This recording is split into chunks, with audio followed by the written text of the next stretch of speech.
So, for today's video mga sis, ay ituturo ko po kung paano natin lagyan ng sinulid ang ating Jaguar CF3108.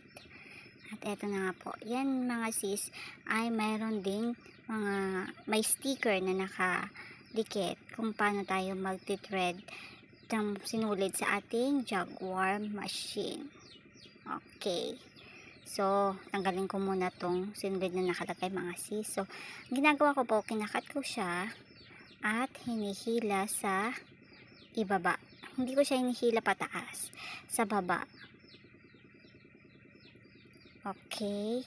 Para hindi po ma-align yung ibang parts niya na dinadaanan ng ating sinulid. 'Di ba ang sinulid naman natin is pababa siya natatanggal. So, ginawa ko pababa din. So, ayan po ang ating lagayan ng sinulid. O, ayan. May stopper po siya para hindi siya matanggal in case na nagtatahi na po tayo. Yan. Yan yung stopper niya mga sis. Okay. So, lagay ko na mga sis. Ang sinulid natin mga sis ay nilalagay ko paharap. Hinahihila siya papunta sa akin. Paharap. So, ganyan ako maglagay ng aking sinulid mga sis. Hindi siya sa likod nahihila. Papunta sa akin. Okay. So, dito natin siya lulusot mga sis sa kanyang thread pin. Yan. Tapos, meron siyang mga numbering mga sis. So, susundan lang natin ang mga number na yan. So, yan yung 1, yung 2, dadaan natin dyan sa 2.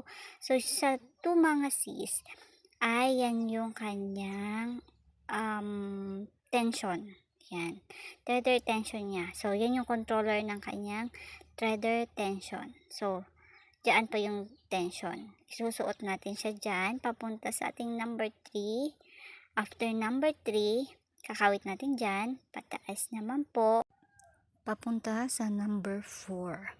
So, dyan, from number 4, meron po tayong lalagyan na bakal dyan. Yan po yung nagtataas baba po. Kalimutan ko ang tawag dyan. So, yan po yung mapapansin nyo.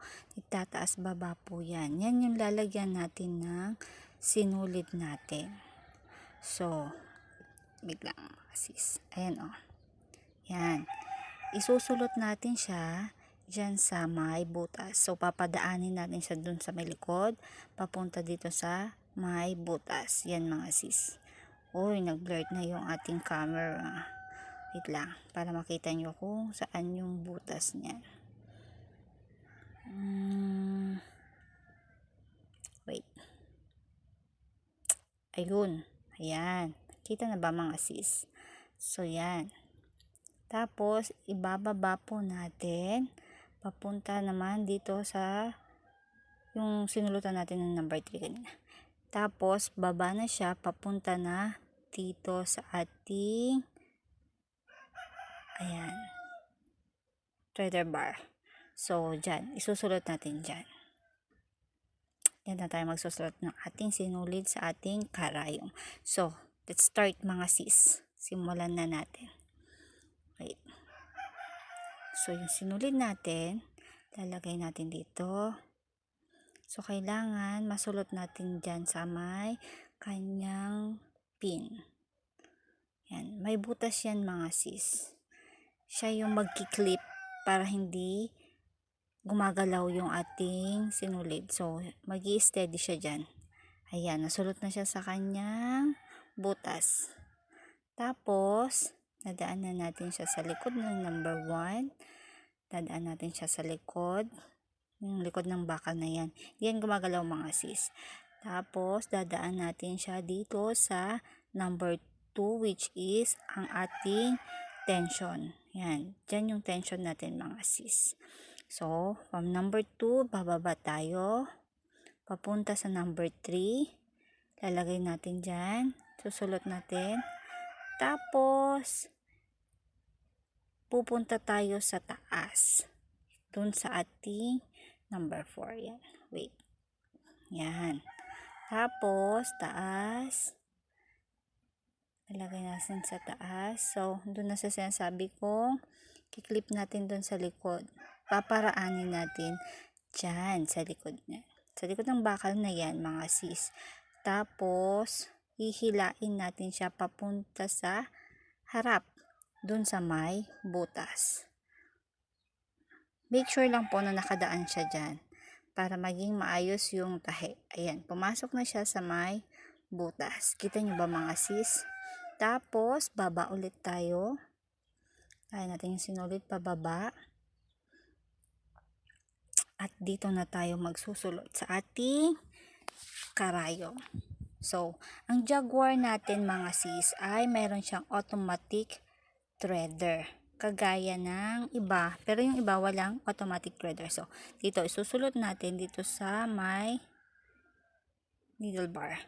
Yan. May maliit na sulutan ng sinulid doon, mga sis. Wag natin kakalimutan. Isulut natin doon. So, yan. Ito yung kanyang automatic threader.